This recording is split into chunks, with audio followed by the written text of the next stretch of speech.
Ladoka 2017. Viimeinen leiri, viikko ohi. Sami Päivike, Arto Jauhiainen, fiilikset tällä hetkellä. No, hyvä fiilis aina kun ollaan maalissa ja pois tuolta. Yllättävän hyvin se meni.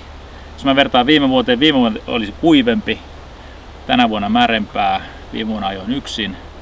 Joten silti musta tuntuu siltä, että tämä vuosi oli jotenkin niinku haastavampi. Varmaan se, että keli oli märempi, mutta en tiedä, Arto. Suolla oli enemmän vettä musta tänä vuonna. Tietenkin mun on hankala sanoa, että mä viime vuonna jalka katkesi heti alussa, niin en ollut sen enempää mukana, mutta muihin vuosiin verrattuna niin tää oli niin kuin, meillä oli aika paljon vettä joka paikassa, mutta me oltiin paljon valmiimpia siihen, että meidän koneet kellu, me ei säikähetty, meillä ei niin kuin missään vaiheessa ollut variaattorissa vettä. Eli se oli ihan sama, että minkälaiseen ojaan, minkälaisen suohon mentiin, miten mentiin. Meillä oli koneet kunnossa, meillä oli asiat niin kuin ne oli helppoja. Minkä valmistautuminen oli tehty kokemusten perusteella? Joo, kyllä sitä nyt on vähän jumpattu, että mitä täällä tulee vastaan. Eikä monesko kerta Ladokassa sulla? Mä mietin, että se on 405 kertaa Ladokassa jo. Tää oli toinen nyt. No niin, just no se. Ensikertalainen ei pärjää koskaan. Niin. Se on näin. No en mä tiedä, kyllä mä viime vuonna tuli kolmanneksi. Niin, mutta kato siis varmasti se on ero sinne huippuun kuitenkin. Joo, sitten niin kuin kaiken kaikkiaan, että heti kun radioyhteys häviää kuljettajien välillä, niin meillä homma toimii silti, niin kuin yöllä hävisi ja vaikka vinssi hajoaa, niin siinä ei niin kuin yhtään minkäännäköistä keskustelua edes ole. Se todetaan tilanne, jatketaan tasaisen tappavasti eteenpäin ja siinä ei ole vaihtoehtoja. Sinne ei jäädä, se on molempien ajatus. Ei koneita hajoteta, mennään tasaisen tappava varmasti yöllä, ajovauhtia pois, hölmöilyjä pois ja kaikkea semmoista. Ja se on ihan sama homma. No nyt sun mielestä surkein hetki? Surkein hetki. 3. kerran ajoin Suo-ojaan siellä, kun ei vinssi toiminut ja sitä otti kaaliin aika paljon vintsata samalla lailla sitä ylös sitä konetta sieltä. Niin jotenkin vaan oli, että siinä samoja ojia mennään, Suo-ojia, niin aina sinne jumpsahtaa silleen, että puskuria myötä ollaan siellä suossa. Että ei, taas samalla lailla. Sami menee samasta kohti yli, kun sillä vinssi toimii paitoveinen ja mulla on aina silleen, että ei hyvänen aika. Ei ajovalojakaan näy sillä Suo-ojasta. Paras hetki? No, paras hetki oli varmaan tää päivä EK. Se kulki. Kun kulkee, niin kulkee. Ja sitten välillä kun ei kulje, niin ei kulje. Tää päivä meni niin kuin puskeen. Siinä ei ota mikään silloin. Joo. No onko missään vaiheessa tuntunut siltä ihan oikeasti? No ei ole kyllä. Kyllä me ollaan Arton kanssa ajettu niin paljon ja ajettu pitkiä kisoja ja tuhansia kilometrejä ja ei ole semmoista fiilistä, että missä vaiheessa luovuttaisiin. Ja tämmöiset pitkät kisat, ne on just semmoisia, että tämmöiset niin keskivartaloon kehittänyt puorukkin niin pystyy tuolta tulemaan ja varsinkin siihen, koska ajatus on siinä, että sä vaan jatkat ja teet sen duunin, minkä sä osaat ja ei sä ajattele sinä, että kello käy ja sekunnit käy.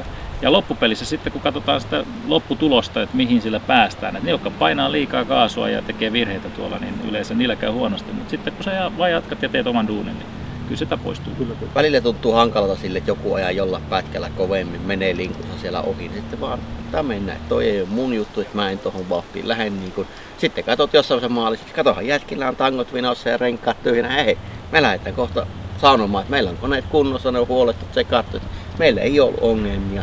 Että siellä se tavallaan tulee, että kaikki tekeminen, ajaminen, se on selkärangan kautta, se pitää tehdä sille, että tää on turvallista. Täällä on turha kuvitella, että apu on puolen tuntia paikassa. Täällä lasketaan aina 2 tunnista 5 tuntia, että joku tulee siis sehän, vaikka nopeuskisasta kyse, niin tämähän on kestävyyskilpailu kuitenkin. Reuhaamalla hän ei voita mitään muuta kuin se menettää energiaa ja sen oikeisten keskittymisen. Mutta no miten nyt tulevaisuuden suunnitelmia tänä vuonna, ensi vuonna? No seuraavaksi on sitten Arctic Trophy, eli lähdetään Kuolan niemimaalla ajamaan Kantalahdesta Murmanskin tai Barentsinmerelle. Se on kilpailu, mikä me oltiin 2 vuotta sitten ja osallistuttiin viimeksi, silloin voitettiin. Nyt ajateltiin mennä vähän verestelemään, miltä se tuntuu. Ja lähdetään varmaan alle 6-6 ajamaan. Ja silloin ajoitte? Silloin ajettiin 4-4, 650 4-4. Just jo, merkki oli sama. Joo, kyllä. Eli Panamiin luotetaan ja tulevaisuudessakin se on merkki vai? Kyllä se näin on, että kyllä tuolla varsinkin tuolla pohjoisosissa kun pyöritään, niin ei siellä niinku keskustella, mikä se merkki sitten, kun ajetaan semmoisissa paikoissa, että siellä ei ole huoltoa. Tämä on niinku EK-ajamista täällä. Mutta sitten tuolla se on Expedition tyylistä ajamista ja silloin pitää sen kamppeen kestää ihan alusta loppuun saakka 100 kilosia. Varaosia, tietämystä, koneet toimii, ei tarvi harjoitella, tietää mistä mikäkin on syönyt. Se on vaan näin. Ja sitten talvella mennään taas Change Quest. Tässä tuli mieleen se loistava vetoheitto siellä suolla, että muutakin voisi harrastaa. Ja se kaiketi kohta melkein jo legenda lyhyessä ajassa, mutta nyt niinku muutama sana muutamaan lauseeseen lyhyesti. Mitä Ladoka? No, mä sanon nyt, että Ladoka on kestävyyslaji, jossa testataan niinku kone ja sen huoltaminen. Hei, Härski Hartikainen, Rytingin Make, joka meillä oli huollossa, niin suurkiitokset. Make pisti koneet kuosiin aina välillä.